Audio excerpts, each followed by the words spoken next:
నల్గొండ జిల్లా చౌటుప్పల్లోని శ్రీ ఫార్మా కంపెనీలో భారీ అగ్ని ప్రమాదం సంభవించింది. భారీగా ఎగసిన మంటల్లో నలుగురు చిక్కుకున్నట్లు అనుమానిస్తున్నారు. మరింత సమాచారం మా కరెస్పాండెంట్ రమేష్ అందిస్తారు. రమేష్ చెప్పండి, మొత్తం చూస్తుంటే నలుగురు మంటల్లో చిక్కుకున్నట్లు తెలుస్తోంది. ప్రమాదానికి గల కారణాలేంటి?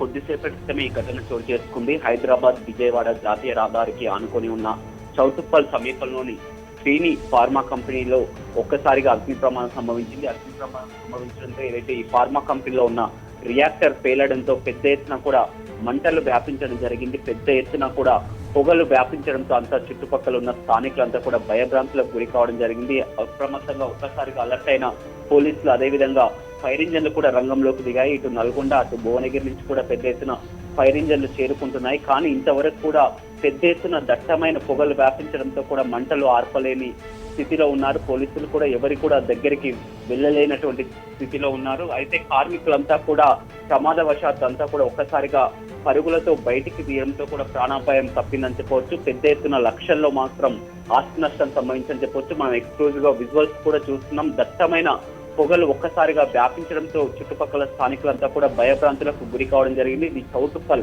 ఏదైతే ఉందో స్థానికుల మొత్తం కూడా చుట్టుపక్కలే ఉంటారు. ఇది రోడ్డు పైనే, హైవేకి ఆనుకొని ఉన్నది. ఇది ఒక ప్రముఖ టీఆర్ఎస్ నేతలు ఫార్మా కంపెనీకి చెందినది అని చెప్పుకోవచ్చు. మొత్తం మీద రియాక్టర్ పేలడంతో కూడా దట్టమైన పొగలు, మంటలు కూడా వ్యాపించడం జరిగింది. ఎవరు కూడా కార్మికులు లేనట్టు తెలుస్తుంది. కొద్దిసేపటి కూడా భువనగిరి నుంచి, నల్గొండ నుంచి కూడా ఫైర్ ఇంజన్లు వచ్చాయి. కానీ మంటలు ఆర్పే స్థితిలో లేరు. ఎవరు కూడా దగ్గరికి వెళ్ళలేరు. ఒక్కసారిగా హైవేపై దట్టమైన పొగలు, మంటలు రావడంతో కూడా చుట్టుపక్కల స్థానికులంతా కూడా భయభ్రాంతులకు గురవుతున్నారు. ఎప్పటికప్పుడు అగ్నిమాపక సిబ్బంది ఎలాగైనా మంటలను ఆర్పే ప్రయత్నం చేస్తున్నప్పటికీ రియాక్టర్ ఫెయిల్యూర్ కావడంతో భారీ ఎత్తున శబ్దాలతో ఎగిసిపడి దట్టమైన పొగలు ఆర్పలేని స్థితిలో ఉన్నాయి. పెద్ద ఎత్తున లక్షల్లో మాత్రం ఆస్తి వందలాది కార్మికులు కూడా ఇందులో ఈ కంపెనీలో ఈ ఫార్మా కంపెనీలో పనిచేస్తుంటారు. ఒక్కసారిగా ఫెయిల్యూర్ సంభవించడంతో వారంతా కూడా పరుగులు తీసి బయటికి రావడం జరిగింది.